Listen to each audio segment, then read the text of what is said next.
Last call. Secure all cargo. All passengers aboard. Cargo secured. All passengers boarded, sir.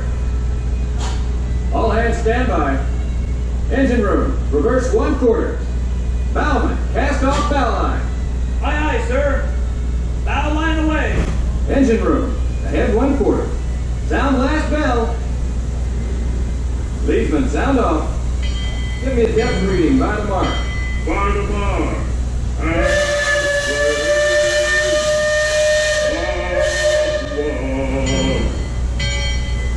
Mark 3. Mark 4. Before ocean deep. Mark 4. Engine room, ahead 3/4. Stand by. Steady as she goes. Captain? Welcome aboard the Liberty Bell. I'm your captain, Horace Bixby, and my pilot with me here on the Texas deck is a young cub that goes by the name of Sam Clemens. He's marking his 100th voyage down the river today with nary a calamity on his watch so far. Sam knows this river like his own backyard. Sam, tell our guest everything you know about this river. Well now, I always figure it is better to keep your mouth shut and appear stupid than to open it and remove all doubt. But I will tell you this, I love this river more than anything else. I've loved this river even from the time I was a toddler back in Missouri. Before we get too much further out of port, I think I should mention that you best not be sitting on those handrails. They're the only thing between you and the river, and the river don't always take kindly to uninvited guests. We've also had reports of river pirates operating in the vicinity, so I wouldn't lean out beyond those rails for that reason either. Now, for those of you on the port side, that river town we're passing is frontier land. A few years back, it was no more than a boom town carved out of the wilderness by a handful of settlers looking to start a new life. Today, gentility and decorum are running rampant. Oh, it still has its share of footloose trappers, keelboaters, prospectors, and an Indian or two, but mostly it's flush times and well on its way to becoming a fine big city. Frontierland reminds me some of my own hometown, Hannibal. It takes me back to when I was a barefoot boy growing up alongside the riverbank. You know, it seems to me that when I was younger, I could remember everything, whether it happened or not. But as I grow older, I seem to remember only the things that never happened at all. See that peak just beyond the outskirts of Frontierland? That's Chickapin Hill, or at least it used to be. Dam burst a few years back, and folks been calling it Splash Mountain ever since. Some have even taken to riding hollowed-out logs over the big falls. Seems far-fetched, I know, but it's the truth. All my life, it seems I never could tell a lie that anybody would doubt, nor a truth that anybody would believe. But believe me when I tell you, truth is the most valuable thing we have. So I make sure I only use it with economy.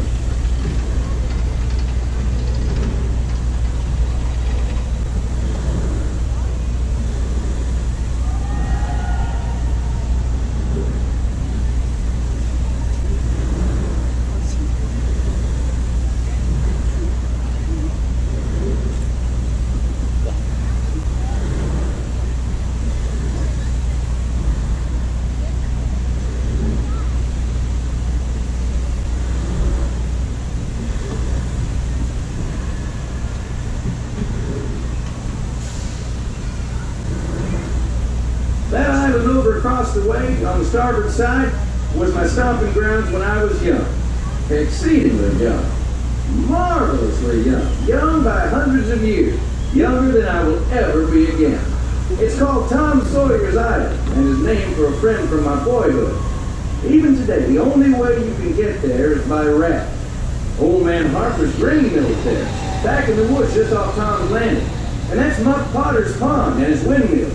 We almost hanged Muck once. And there's Huck's Landing. I always did like Huck. He could swear just wonderful. He and Tom and I spent most of our wild and reckless youth exploring that island. Lots of caves, lots of adventure, if you know where to look. And we all knew where to look. That Superstition Bridge, it connects the big island to the little one. And if you follow the Wilderness Trail there, it'll lead you right up to the gates of Fort Langhorne. It's the last trading outpost before we head into the Indian country.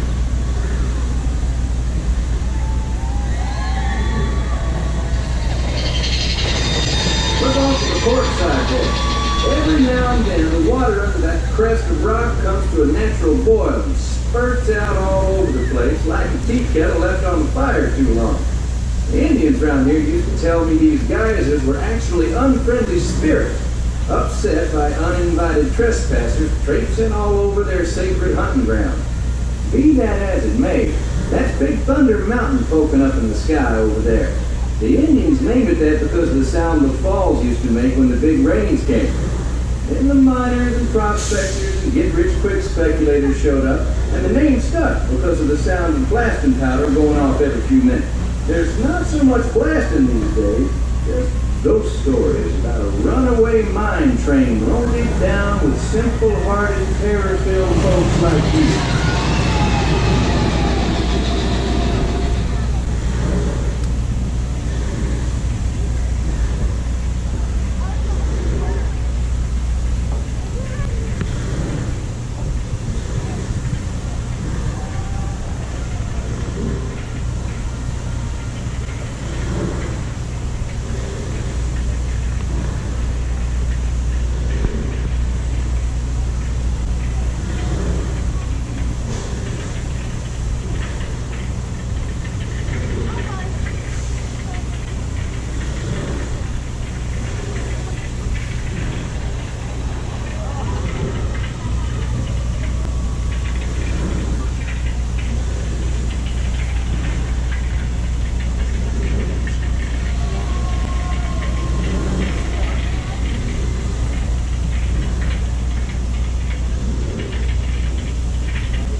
Well, I'll be. Captain, Indian Village to port. Now that's something you don't see much out this way. That's an Algonquin Indian village. Looks to be from the Powhatan tribe. Usually they stay further east. I've seen Seminole and Miami this far west, and of course Shoshone, Blackfeet, and Crow, but I've never seen Algonquins out here. Lots of game out this way. I've seen moose and deer and plenty of other critters along the shoreline. That could be why the Powhatans are out this far.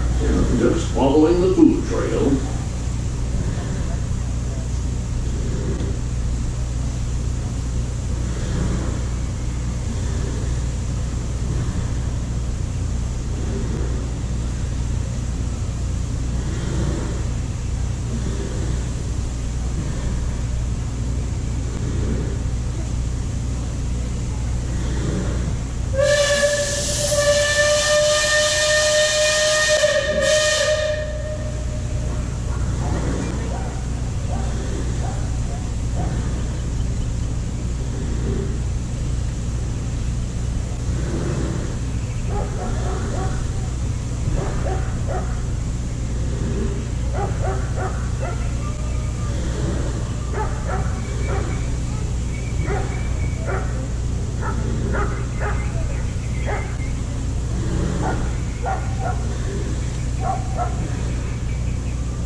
Well, that other village off the port has been here a while. Most of the Indians along the river don't quite know what to make of our steamboat. They call it an Allure, which means fire canoe, because of the smoke and sparks pouring out of our top stack.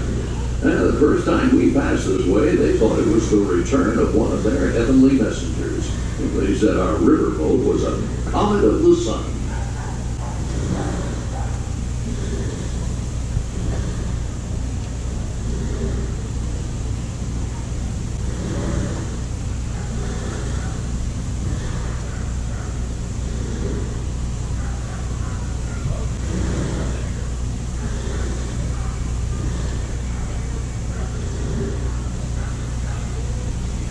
Just beyond the village, up that hill, is their sacred burial ground.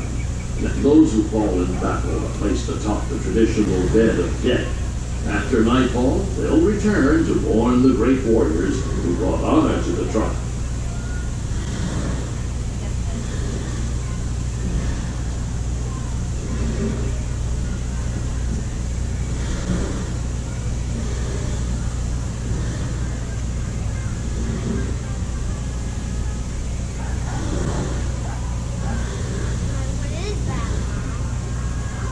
Attention deck watch. Shoals to port and starboard. Engine room, steady on. You're entering shallow water, but there's no cause for worry. Sam knows every shoal and shallow, every snag and sandbar in this part of the river, and he'll navigate us through to safe water. You wouldn't steer us wrong, would you, Sam? I believe we ought never to do wrong, Captain. Especially when others are looking. Leadsman, sing out. Wilderness breathe, half wave, half mark wave. Wilderness, red flag touches. Those of you that have been this way before know that the water can get fairly shallow along this stretch of the river, and the leadsmen pull out the deck. Each mark is a fathom or 6 feet. Mark twain is 2 fathoms, and for us that means safe water.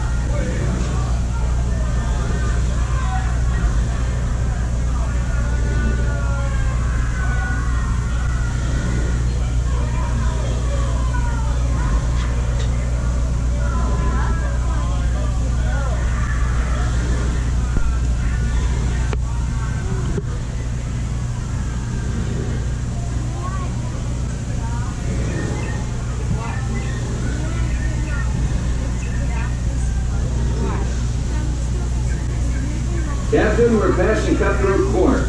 Attention deck crew, stay alert. If there's river pirates out here, this is where they'll most likely be. Yeah, I can hear them from here. After all the commotion, it sounds like their interests lie elsewhere.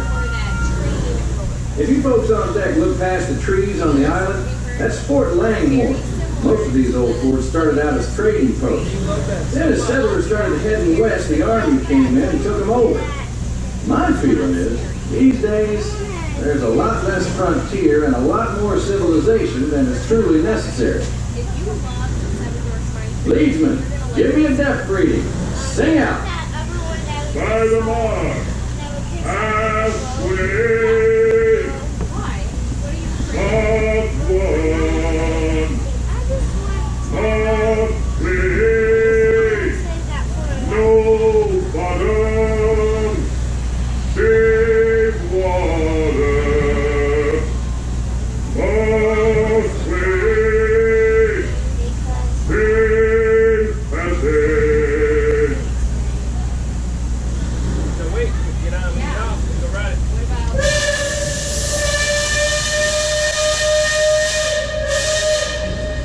You see that brick mansion back over yonder there in the woods? I've heard folks hereabouts say it's haunted. They say it was built on sacred Indian burial grounds, so now it's filled with spirits. If you ask me, I'd say the ones telling those tales are the ones filled with spirits. If you want proof, just ask them. They got it.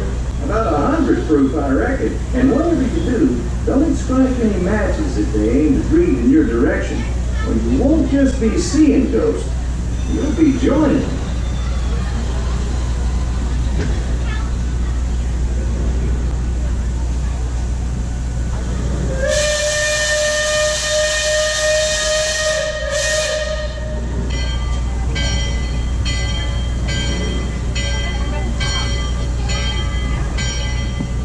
We're approaching Liberty Square, which is home port for us. We'll be putting into dock shortly, so those of you on the upper two decks might be of a mind to collect all your parcels and head to the lower deck. Got youngins, you'll want to take them in hand before they get out of hand. On behalf of the captain, myself, and the crew, thanks for flying the waterways with us, and I hope I see you next time around the river bend. Thanks, Sam, and thank you, everyone, for traveling the rivers of America with us today. Engine room. Approach levee at 1/4 steam. Man the bow line. Purser, check freight and cargo. All hands prepare to dock. All passengers, stand by to go ashore. Ladies and gentlemen, welcome back to Liberty Square. At this time, please gather your personal belongings and take small children by the hand as you make your way down to the very bottom deck to exit. Please make your way all the way down to the very bottom deck to exit. The deck closest to the water is the one and only exit. Watch your step as you exit and enjoy the rest of your day.